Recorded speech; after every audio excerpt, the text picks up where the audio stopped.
Harrowing scenes of people scrambling for food and clothing are a daily reality for the thousands of refugees still very much stranded at the Greek-Macedonian border. And it's getting worse too, because humanitarian organisations now are pulling out in protest over that big crisis deal that was struck between the EU and Turkey. It stipulates that scores of migrants who've already reached Europe could face deportation straight back again to Turkey. But now it seems to improve their chances of asylum, some are even resorting to changing their religion. As the EU looks to step up the deportations of those refugees and migrants not eligible for asylum, one way to make sure that you can't be sent back to a strict Islamic country is convert to Christianity. Because converts and apostates risk the death penalty in a number of states, church congregations like this one in Hamburg have been unexpectedly flourishing. In the last half a year, due to this refugee wave, the number of people has increased. Last month, we baptized 120 people, and 50 are on standby. It takes 3 months to go through the course to prepare for baptism at this church. Pastor Babayan recognizes that many see it as a chance to stay. Anyone is welcome. I would say that over 50% that come to us do so with the motivation of improving their chances of remaining in Germany. That's not important to us. It's much more important that we connect with them with the Word of God. How can you tell who's a genuine convert? This group is from Iran. Baptized last month, they explained to me what they go through, even in Europe, for their new beliefs. I have been spat on, told that I have betrayed Islam, but through what I've learned, I can forgive them. I am easily spotted as a Christian in the refugee center.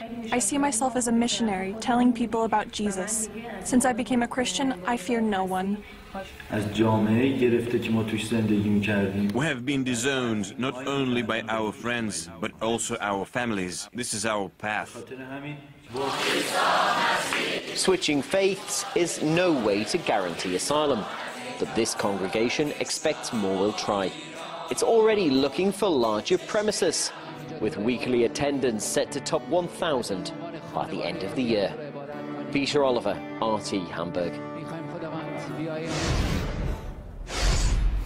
America's pro-gun lobby is entertaining the country's younger generation these days by rewriting classic children's fairy tales. Very nice, except now the characters are armed with guns. The National Rifle Association's family website's got a new version, indeed, of Hansel and Gretel, also Little Red Riding Hood, showing how the characters could have avoided some of the plot's pitfalls if only they had a gun.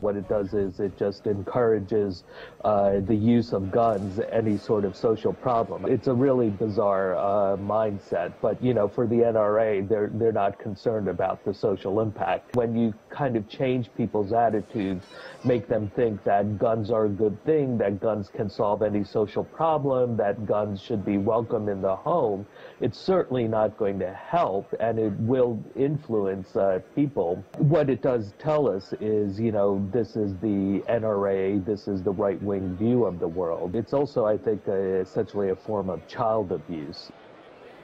Coming up next, crosstalk here, Peter Along looking at the aftermath of the Brussels terror attacks.